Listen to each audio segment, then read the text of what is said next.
Hello everyone, आप सभी का यूपी स्पेशल करंट अफेयर की सीरीज़ में स्वागत है।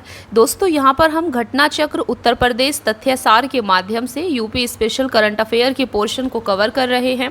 ये 2023 की लेटेस्ट मैगजीन है। यहाँ पर आपका पूरे एक साल का यूपी स्पेशल करंट अफेयर अच्छे से कवर हो जाएगा। आपको इस सीरीज़ की सभी क्लासेस को अच्छे से देखना है। इसकी प्लेलिस्ट बना दी जाएगी, तो आपको प्लेलिस्ट को अच्छे से फॉलो करना है। अगर आप इस चैनल पर नए हैं तो आपको जो बाकी की 3 क्लासेस आ चुकी हैं उनको भी देख लेना है। आज आपकी इस सीरीज़ की चौथी क्लास है और आज की क्लास में हम उत्तर प्रदेश सरकार के द्वारा जो विभिन्न कार्यक्रम, विभिन्न योजनाएं चलाई गई हैं उनको हम आज की क्लास में समझेंगे। चलिए फिर शुरू करते हैं आज की क्लास। फ्रेंड्स, यहाँ पर आप देख सकते हैं, ये हमने लास्ट क्लास में डिस्कस किया था। यहाँ पर UP special current affair to the point दिया गया था, तो इसे हमने लास्ट क्लास में आपका डिस्कस किया है। आप देख सकते हैं ये सभी आपका डिस्कस हो चुका है। और आज की क्लास में हम स्टार्ट करेंगे आपका उत्तर प्रदेश सरकार के द्वारा चलाए गए कार्यक्रम, परियोजनाएं, अभियान और समझौते। इन्हें हम आज की क्लास में अच्छे से कवर करने वाले हैं। चलिए फिर शुरू करते हैं। देखिए, सबसे पहले है आपके सामने हेरिटेज पर्यटन इकाइयों का विकास। तो उत्तर प्रदेश सरकार के द्वारा हेरिटेज पर्यटन इकाइयों का विकास कैसे किया गया है और ये आपके एग्ज़ाम के पॉइंट ऑफ व्यू से कैसे इम्पोर्टेंट है, आपको ये चीज़ यहाँ पर समझनी है। देखिए, 1 अगस्त 2023 को उत्तर प्रदेश मंत्रिमंडल द्वारा प्रदेश के ऐतिहासिक धरोहर भवनों को अनुकूली पुनः उपयोग के अंतर्गत सार्वजनिक निजी सहभागिता मॉडल पर हेरिटेज पर्यटन इकाइयों के रूप में विकसित करने के प्रस्ताव को स्वीकृति प्रदान की गई है। तो फ्रेंड्स, हेरिटेज पर्यटन इकाइयों का विकास इस कार्यक्रम के अंतर्गत क्या किया जा रहा है, यहाँ पर उत्तर प्रदेश सरकार के द्वारा यूपी के अंदर जितने भी ऐतिहासिक धरोहर भवन हैं उनको एक पर्यटन इकाई के रूप में विकसित किया जा रहा है। देखिए, और कौन से मॉडल के आधार पर, यहाँ पर पीपीपी मॉडल को अपनाया गया है, सार्वजनिक निजी सहभागिता मॉडल को अपनाया गया है। प्रदेश में स्थित विरासत संपत्तियों जैसे ऐतिहासिक धरोहर, किलों एवं मुख्य ऐतिहासिक पर्यटन स्थलों का संरक्षण एवं कायाकल्प कर अनुकूली पुनः उपयोग में लाए जाने हेतु निजी पूंजी निवेश के द्वार खोले जाने से न केवल प्रदेश में निवेश आकर्षित होगा बल्कि रोजगार सृजन के साथ पर्यटकों की संख्या में वृद्धि और भवनों का संरक्षण भी संभव होगा। यहाँ पर आपको इस कार्यक्रम के लाभ बताए गए हैं। तो इसमें बताया गया है कि इस कार्यक्रम के द्वारा अगर हम ऐतिहासिक धरोहरों का उनको पर्यटन इकाई के रूप में संरक्षित करते हैं तो इससे क्या होगा, निजी पूंजी निवेश बढ़ेगा, निवेश यहाँ पर बढ़ेगा, यहाँ पर पर्यटकों की संख्या में वृद्धि होगी और जो भवन हैं उनके संरक्षण में भी मदद मिलेगी और रोजगार, यहाँ पर रोजगार का भी सृजन होगा। तो आप देख सकते हैं इस कार्यक्रम के द्वारा कितने सारे लाभ होंगे और इसके अलावा इससे सरकार को राजस्व की प्राप्ति भी होगी। इसके प्रथम चरण में प्रदेश की 9 चयनित ऐतिहासिक धरोहरों को अनुकूली पुनः उपयोग के अंतर्गत सांस्कृतिक संरक्षण एवं पर्यटन की दृष्टि से पीपीपी मोड के तहत विकसित किए जाने हेतु संस्कृति विभाग से पर्यटन विभाग को निःशुल्क हस्तांतरित किया जाएगा। ये 9 ऐतिहासिक धरोहरें हैं। देखिए, शुरुआत यानी कि प्रथम चरण में 9 ऐतिहासिक धरोहरों का विकास किया जाएगा और ये 9 ऐतिहासिक धरोहरें कौन सी हैं, तो यहाँ पर आप देख सकते हैं।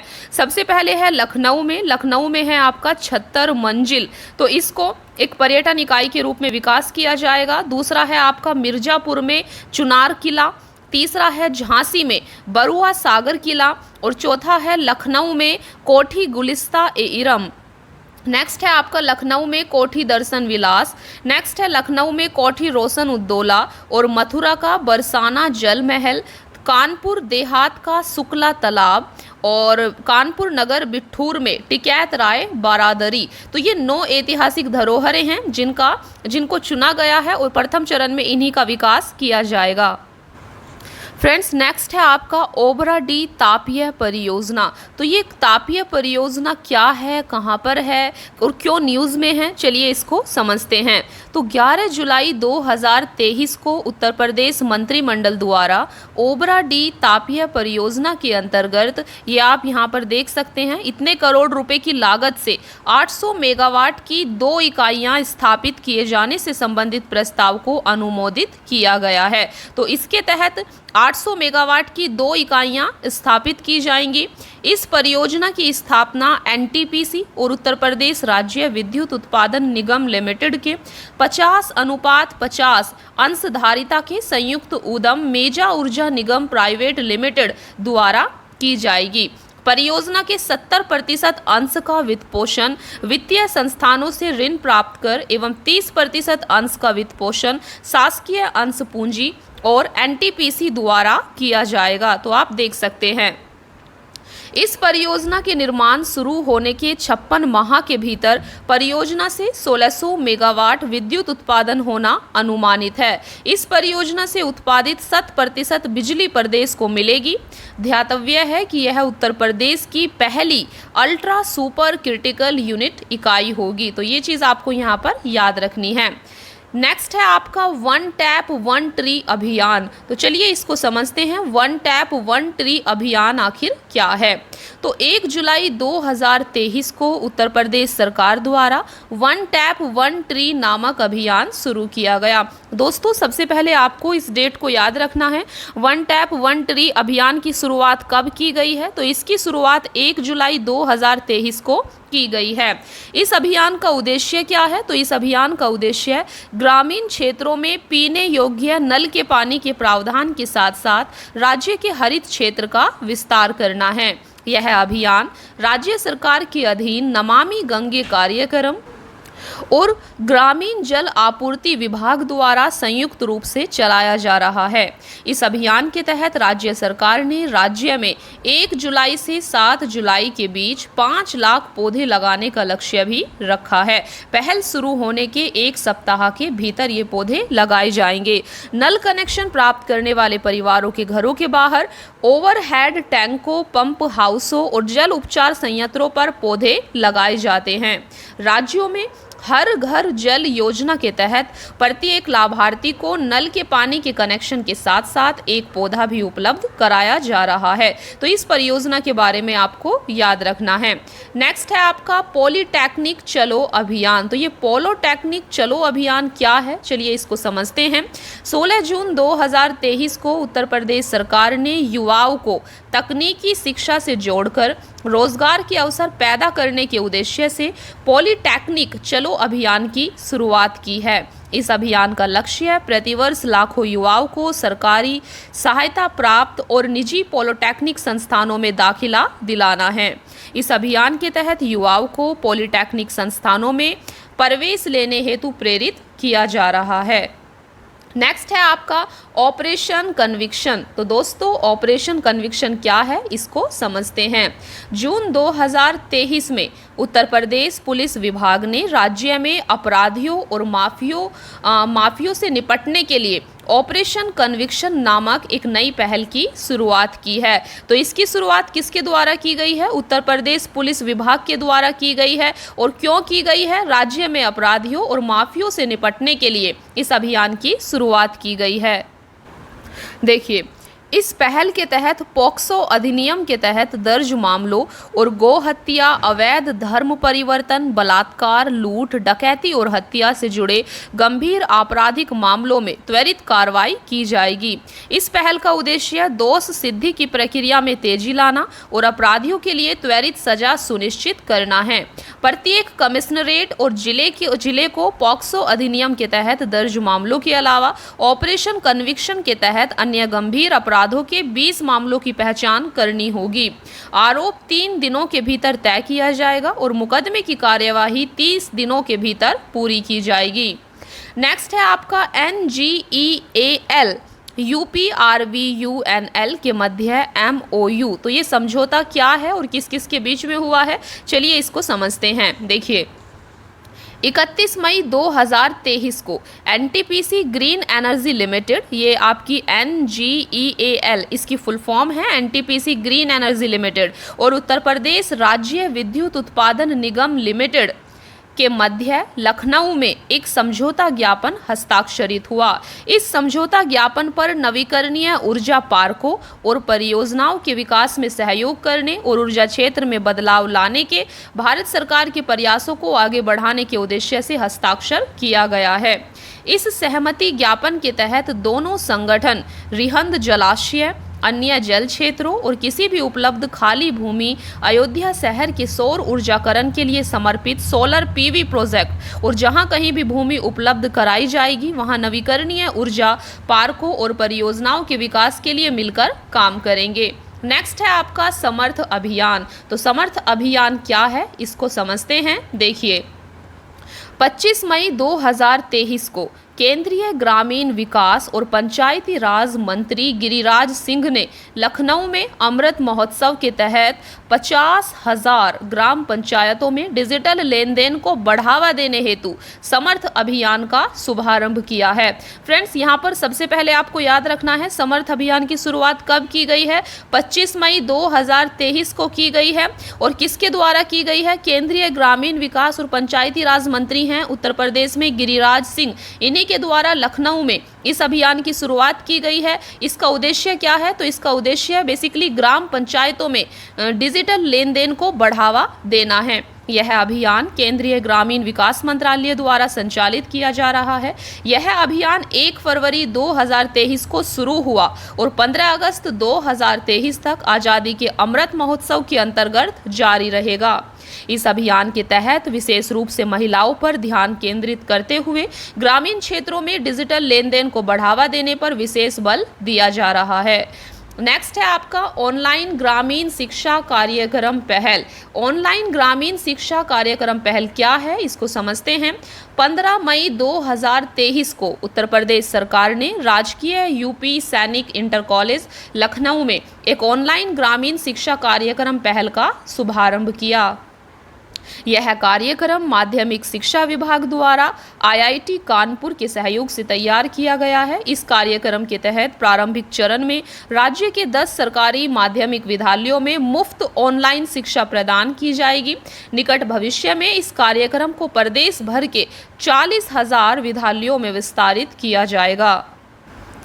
पहल कार्यक्रम का उद्देश्य विशेष रूप से ग्रामीण बच्चों को शैक्षिक अवसर प्रदान करना है जिनकी गुणवत्तापूर्ण शिक्षा तक पहुंच सीमित है। कक्षाओं के माध्यम से ग्रामीण क्षेत्रों के छात्र विज्ञान और गणित से जुड़ी नवीनतम जानकारी प्राप्त कर सकेंगे। नेक्स्ट है आपका निःशुल्क तिलहन बीज मिनी किट वितरण एवं प्रसार कार्यक्रम। चलिए इसको समझते हैं। 12 मई 2023 को उत्तर प्रदेश मंत्रिमंडल द्वारा नवीन योजना निःशुल्क तिलहन बीज मिनी किट वितरण एवं प्रसार कार्यक्रम को संचालित किए जाने के प्रस्ताव को स्वीकृति प्रदान की गई। इस योजना का उद्देश्य प्रदेश में तिलहनी फसलों के आच्छादन, उत्पादन एवं उत्पादकता में वृद्धि, तिलहनी फसलों की खेती को बढ़ावा देना तथा नई प्रजातियों के प्रचार प्रसार एवं तकनीक की जानकारी देना है। यह योजना वर्ष 2023-24 से 2026-27 तक संचालित की जाएगी। निःशुल्क तिलहन बीज मिनी किट वितरण एवं प्रसार कार्यक्रम के क्रियान्वयन पर आप देख सकते हैं 11,457.60 लाख रुपए का व्यय अनुमानित है। इस योजना के अंतर्गत प्रदेश के सभी 75 जिलों में मूंगफली, तिल, सरसों और अलसी के बीज मिनी किट कृषकों को निःशुल्क वितरित किए जाएंगे। इस योजना के क्रियान्वयन से योजना अवधि तक कुल 26.66 लाख कृषक बीज मिनी किट से लाभान्वित होंगे। बीज मिनी किट के वितरण में लघु एवं सीमांत कृषकों को प्राथमिकता दी जाएगी और वर्ष में एक कृषक को मात्र एक बीज मिनी किट वितरित की जाएगी। इस योजना के अंतर्गत चयनित कृषकों में से 25% अनुसूचित जाति और अनुसूचित जनजाति के कृषकों को लाभान्वित किया जाएगा तथा महिला कृषकों को विशेष वरीयता दी जाएगी। 20 हेक्टेयर या उससे अधिक तिलहन क्षेत्र आच्छादन वाली चयनित ग्राम पंचायतों का फसलवार चयन करते हुए उनमें तिलहनी फसलों की उन्नत खेती के संबंध में किसान पाठशाला का आयोजन एवं फसल प्रदर्शन किया जाएगा। इसके अतिरिक्त संकर सरसों की खेती को प्रोत्साहित करने हेतु चयनित ग्राम पंचायतों में फसल प्रदर्शन आयोजित किए जाएंगे। नेक्स्ट है आपका निशुल्क दलहन बीज मिनी किट वितरण एवं प्रसार कार्यक्रम। तो दोस्तों 12 मई 2023 को उत्तर प्रदेश मंत्रिमंडल ने नवीन योजना निशुल्क दलहन बीज मिनी किट वितरण और प्रसार कार्यक्रम संचालित किए जाने के प्रस्ताव को स्वीकृति प्रदान की है। इस योजना का उद्देश्य प्रदेश में दलहनी फसलों के आच्छादन, उत्पादन और उत्पादकता में वृद्धि करना, दलहनी फसलों की खेती, दालों के उपभोग को बढ़ावा देना एवं उन्नत तकनीक की जानकारी प्रदान करना है। और यह योजना भी आपकी 2023-24 से 2026-27 तक संचालित होगी। इस योजना के अंतर्गत भी सभी 75 जिलों को कवर किया जाएगा। नेक्स्ट है आपका ODF प्लस गांवों के प्रतिशत के मामले में शीर्ष प्रदर्शन करने वाले राज्य। चलिए इसको देखते हैं। तो 10 मई 2023 को जल शक्ति मंत्रालय द्वारा जारी आंकड़ों के अनुसार भारत के कुल गांवों में से 50% ने स्वच्छ भारत मिशन ग्रामीण के दूसरे चरण के तहत खुले में शौच से मुक्त ODF प्लस का दर्जा हासिल कर लिया है। अब तक देश के 2.96 लाख से अधिक गांवों ने स्वयं को ODF प्लस घोषित किया है। ODF प्लस गांवों के प्रतिशत के मामले में शीर्ष प्रदर्शन करने वाले बड़े राज्यों में तेलंगाना पहले नंबर पर है, कर्नाटक दूसरे नंबर पर है, तमिलनाडु तीसरे नंबर पर है और उत्तर प्रदेश चौथे स्थान पर है। तो आपको यहाँ पर उत्तर प्रदेश का स्थान याद रखना है। छोटे राज्यों की बात करें तो छोटे राज्यों में इस संदर्भ में शीर्ष प्रदर्शन करने वाला राज्य गोवा है। नेक्स्ट है आपका हिंडन नदी कायाकल्प परियोजना। तो हिंडन नदी कायाकल्प परियोजना क्या है, चलिए इसको समझते हैं। 18 अप्रैल 2023 को राष्ट्रीय स्वच्छ गंगा मिशन की कार्यकारी समिति की 48वीं बैठक में लगभग 638 करोड़ रुपए की 8 परियोजनाओं को मंजूरी प्रदान की गई है। इस बैठक में यमुना नदी की सहायक नदी हिंडन को साफ करने के प्रयास में उत्तर प्रदेश के शामली जिले में प्रदूषण कम करने हेतु 407.39 करोड़ रुपए की 4 परियोजनाएं स्वीकृत की गई हैं। उक्त परियोजनाएं शामली जिले से कृष्णा नदी में प्रदूषित पानी के प्रवाह को रोकने के लिए है, जो कि हिंडन की प्रमुख सहायक नदी है। ये परियोजनाएं व्यापक हिंडन नदी कायाकल्प परियोजना का हिस्सा हैं। हिंडन नदी की पहचान प्रदूषित नदियों के खंड में पहली प्राथमिकता के रूप में की गई है। NMSG की इस बैठक में प्रयागराज में वर्ष 2025 में होने वाले महाकुंभ की तैयारियों के तहत यहाँ के 7 घाटों के विकास हेतु परियोजना को भी स्वीकृति दी गई है। नेक्स्ट है आपका स्कूल हेल्थ प्रोग्राम। तो स्कूल हेल्थ प्रोग्राम क्या है, चलिए देखते हैं। 6 मई 2023 को उत्तर प्रदेश में नगरीय विकास विभाग और लखनऊ स्मार्ट सिटी के तहत स्कूल हेल्थ प्रोग्राम शुरू किया गया। इस प्रोग्राम को शुरू करने के साथ ही उत्तर प्रदेश बच्चों के लिए डिजिटल हेल्थ कार्ड बनाने वाला देश का पहला राज्य बन गया है। इस पायलट प्रोजेक्ट के तहत लखनऊ स्मार्ट सिटी द्वारा लखनऊ के 3 स्कूलों में इस प्रोग्राम की शुरुआत की गई है। इस प्रोग्राम के तहत नगर निगम के स्कूलों में पढ़ने वाले 1765 विद्यार्थियों के शारीरिक एवं मानसिक स्वास्थ्य का डिजिटल हेल्थ कार्ड तैयार किया जा रहा है। प्रोग्राम के तहत हेल्थ कार्ड के माध्यम से बच्चों को 25,000 रुपये का कैशलेस स्वास्थ्य बीमा लाभ भी प्रदान किया जाएगा। नेक्स्ट है आपका 5G प्रौद्योगिकी प्रशिक्षण कार्यक्रम। तो 5G प्रौद्योगिकी प्रशिक्षण कार्यक्रम क्या है, चलिए इसको देखते हैं। मई 2023 में उत्तर प्रदेश सरकार ने कौशल विकास मिशन के तहत 5G प्रौद्योगिकी के लिए एक प्रशिक्षण कार्यक्रम शुरू करने की घोषणा की है। इस कार्यक्रम का उद्देश्य युवाओं को उभरती और भविष्य की रोजगार योग्य तकनीकों में आवश्यक कौशल से लैस करना है। इस कार्यक्रम के अंतर्गत 8 महीने के भीतर कम से कम 1000 उम्मीदवारों को प्रशिक्षण और रोजगार प्रदान करने का लक्ष्य प्रस्तावित है। यह पहल प्रारंभ में 8 चयनित जिलों में से 5 में शुरू की जाएगी। इस कार्य कौन कौन से ये 8 जिले हैं तो आप यहाँ पर देख सकते हैं। ये हैं आपके लखनऊ, कानपुर, गौतम बुद्ध नगर, मुरादाबाद, आगरा, गोरखपुर, वाराणसी और प्रयागराज। इस कार्यक्रम के तहत 3 पाठ्यक्रम संचालित किए जाएंगे, जिसमें telecom rigger 5G and legacy networks, technicians 5G active network installations और प्रोजेक्ट इंजीनियर 5G नेटवर्क्स शामिल हैं। नेक्स्ट है आपका उत्तर प्रदेश सरकार और कोरिया गणराज्य के गयोंग सांगबुक डो प्रांत के बीच समझौता। तो उत्तर प्रदेश सरकार और कोरिया गणराज्य के बीच अभी हाल ही में समझौता हुआ है। चलिए इसको देखते हैं। देखिए, मई 2023 में उत्तर प्रदेश सरकार और कोरिया गणराज्य के ग्योंग सांगबुक डो प्रांत के मध्य, ये कौन है आपका, दक्षिण कोरिया, इनके मध्य समझौते ज्ञापन पर हस्ताक्षर हुए हैं। इस समझौता ज्ञापन के तहत दोनों प्रांतों में प्रगति एवं विकास के लिए शैक्षिक, आर्थिक एवं सांस्कृतिक संबंधों को प्रोत्साहित किया जाएगा। नेक्स्ट है आपका Uttar Pradesh sugar mills association विश्व बैंक के मध्य MOU। तो यहाँ पर Uttar Pradesh sugar mills association और वर्ल्ड बैंक के मध्य समझौता हुआ है। चलिए इसको देखते हैं।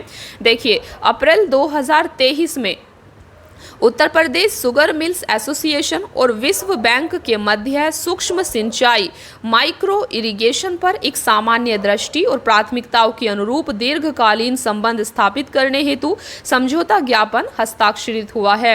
इस समझौता ज्ञापन पर विश्व बैंक की ओर से अजित राधाकृष्णन और Uttar Pradesh sugar mills association की तरफ से महासचिव दीपक गुप्तारा ने हस्ताक्षर किए हैं। नेक्स्ट है आपका राष्ट्रीय प्राकृतिक इतिहास संग्रहालय नई दिल्ली और राज्य संग्रहालय लखनऊ में MOU।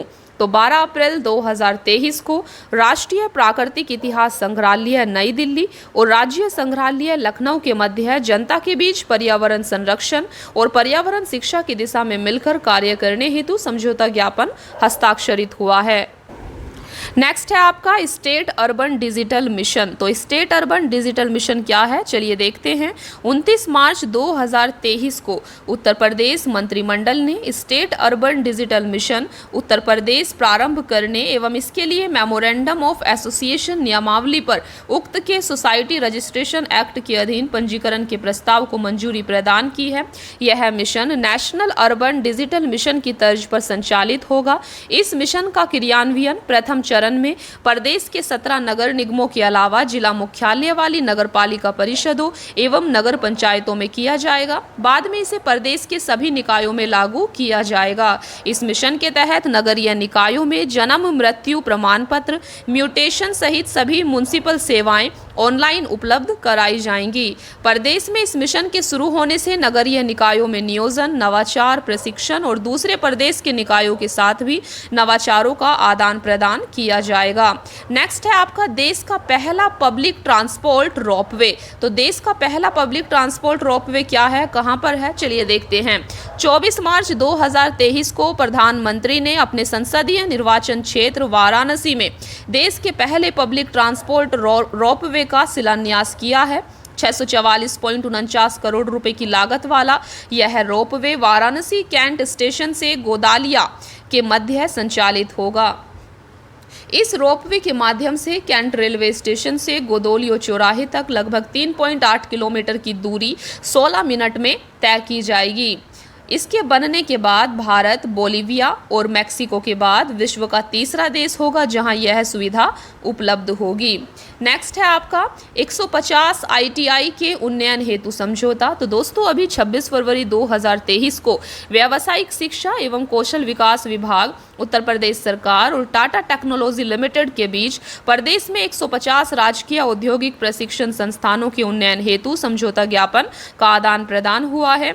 TTL की सहभागिता से पहले चरण में प्रदेश के 150 सरकारी ITI का उन्नयन किया जाएगा।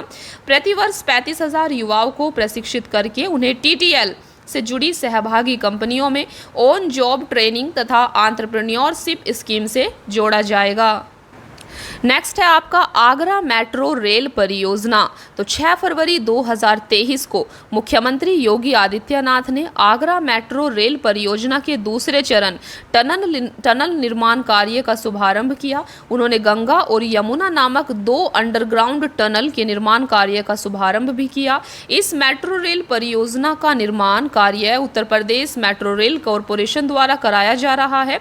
इसके लिए कुल 29.4 किलोमीटर लंबे 2 कॉरिडोर विकसित करने की स्वीकृति प्रदान की गई है। 6 किलोमीटर लंबे प्रायोरिटी कॉरिडोर पर निर्माण कार्य चल रहा है। इसमें 3 किलोमीटर एलिवेटेड और 3 किलोमीटर अंडरग्राउंड टनल का निर्माण शामिल है। दिसंबर 2020 में प्रधानमंत्री द्वारा आगरा मेट्रो रेल परियोजना की आधारशिला रखी गई थी। इस परियोजना की कुल अनुमानित लागत लगभग 8,380 करोड़ रुपए है। उत्तर प्रदेश राज्य बजट 2023-24 में आगरा मेट्रो रेल परियोजना हेतु 465 करोड़ रुपए का प्रावधान किया गया है। नेक्स्ट है आपका आरोहिणी पहल प्रशिक्षण कार्यक्रम। इसका देखिए जनवरी 2023 में उत्तर प्रदेश सरकार ने राज्य के सभी 746 कस्तूरबा गांधी बालिका विद्यालयों में लड़कियों की सुरक्षा के लिए आरोहिणी पहल प्रशिक्षण कार्यक्रम शुरू किया गया है। तो इसे किस लिए शुरू किया गया है? लड़कियों की सुरक्षा के लिए। इसे आपको याद रखना है। वंचित वर्ग की लड़कियों को सक्षम और स्वावलंबी बनाने हेतु इस अभियान की शुरुआत की गई है। इस अभियान का उद्देश्य लड़कियों को अपने अधिकारों के लिए आवाज उठाने में सक्षम बनाना है। आरोहिणी कार्यक्रम 3 चरणों में लागू होगा। पहले चरण में शिक्षकों को प्रशिक्षण दिया जाएगा। प्रशिक्षण प्राप्त करने के पश्चात प्रत्येक कस्तूरबा गांधी स्कूल के 2 शिक्षक छात्राओं को शिक्षित करेंगे। तीसरे चरण में सामुदायिक स्तर पर अभियान संचालित किया जाएगा। तो फ्रेंड्स, आज की क्लास में इतना ही। ऐसे ही हम डेली डिस्कस करेंगे यूपी स्पेशल करंट अफेयर को। डेली आपकी क्लासेस आएंगी। फ्रेंड्स, अगर आप इस चैनल पर नए हैं तो आपको चैनल को सब्सक्राइब ज़रूर कर लेना है। इसके अलावा आपको हमें कमेंट सेक्शन में ज़रूर बताना है आपको ये सीरीज़ कैसी लग रही है। तो आज की क्लास में इतना ही। मिलते हैं फिर नेक्स्ट क्लास में। Thank you so much friends. Keep watching. Please like, share and subscribe. Thank you.